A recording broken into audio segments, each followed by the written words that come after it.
Hey everybody, how's it going? Today I've got something exciting for you. We are going to be installing this TiAL Q blow-off valve. I got this from Patrick over at Parts Plug. I'm going to include a link in the description to his website so that you can pick one up from him as well. Very good pricing. So it's got a fully billet design. It's got this aluminum flange and V-band clamp, and I also have an extra spring just in case the one I have in there currently doesn't quite match my idling pressure. So pretty much what we're going to be doing is getting this mounted into the car.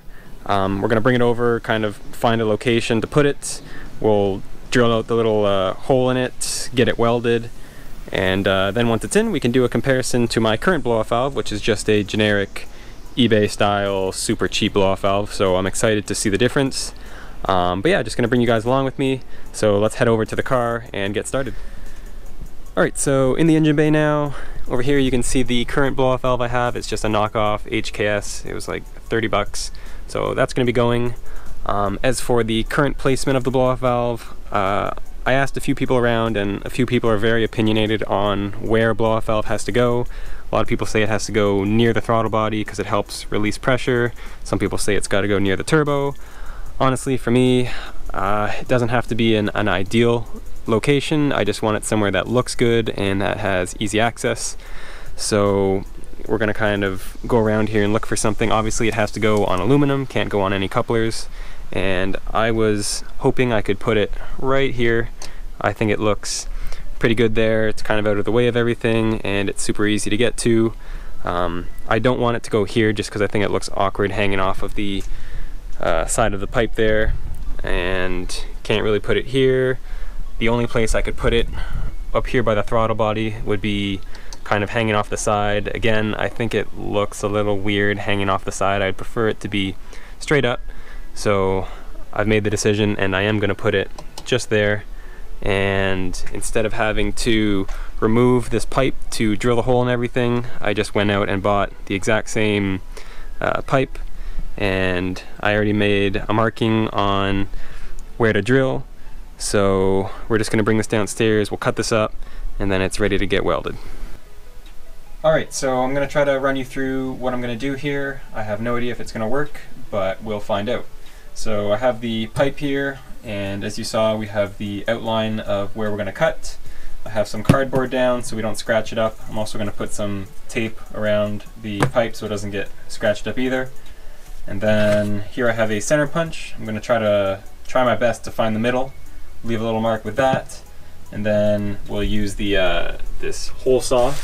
It's a little bit smaller than the size of the flange, and then if it needs any trimming after that, I'll just use a little Dremel or a grinder. And yeah, we'll see if that works, and I'll be back with you in just a bit.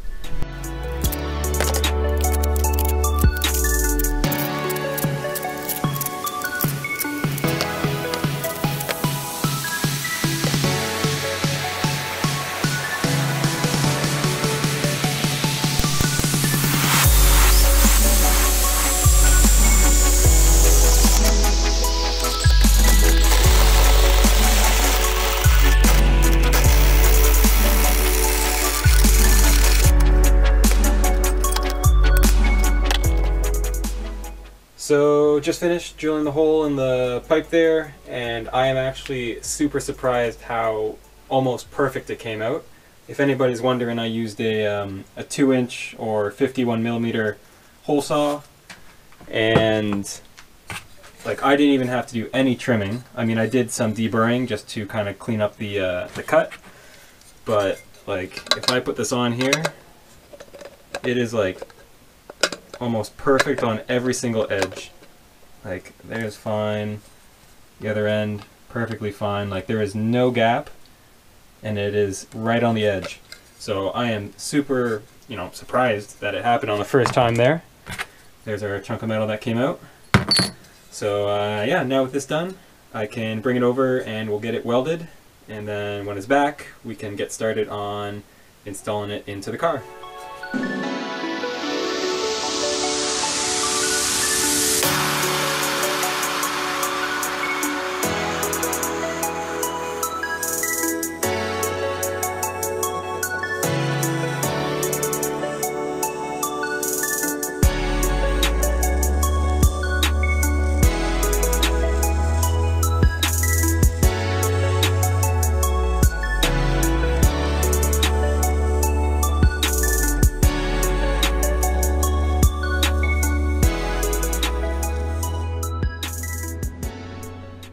So last night we got the flange welded to the pipe, and you can see there's our nice TIG weld.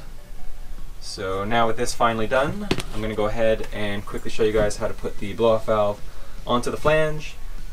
So before we get started, it comes with this little O-ring. This has to go on first so that it can seal the surface here. So this just goes around the ridge there, and then so the clamp on the blow-off valve, it's made out of aluminum, and it feels a little like I don't want to bend it too far, but it does have a decent amount of motion to it.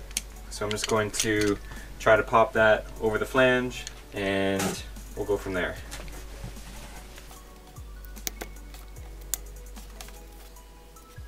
When putting the blow-off valve on the flange, you should hear a nice positive click when the V-band pops into place, and you won't be able to move the blow-off valve really anymore. And then once that's done, there's just one little bolt here and the two little mounting tabs on either side. So I just have it finger tight right now, but now with this on, we can go outside and work on the piping that's currently on the car.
Okay, so all finished up.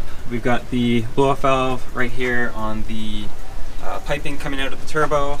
We have our extra pipe that filled in where the last blow-off valve was. And yeah, I got everything tightened up. I have the vacuum line routed behind here. The clamp is tight, and I tried to straighten it on top of the pipe as best as I could.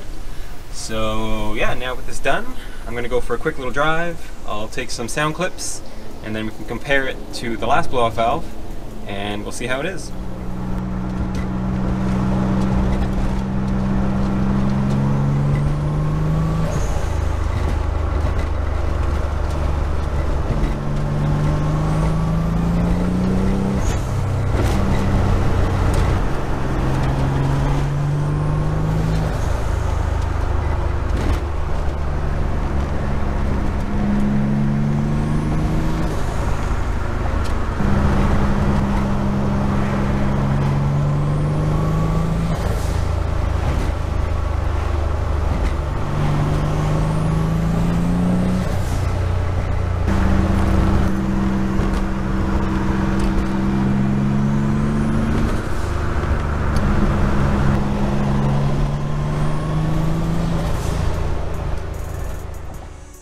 So there was a few sound clips for you. I know it wasn't anything too crazy or long.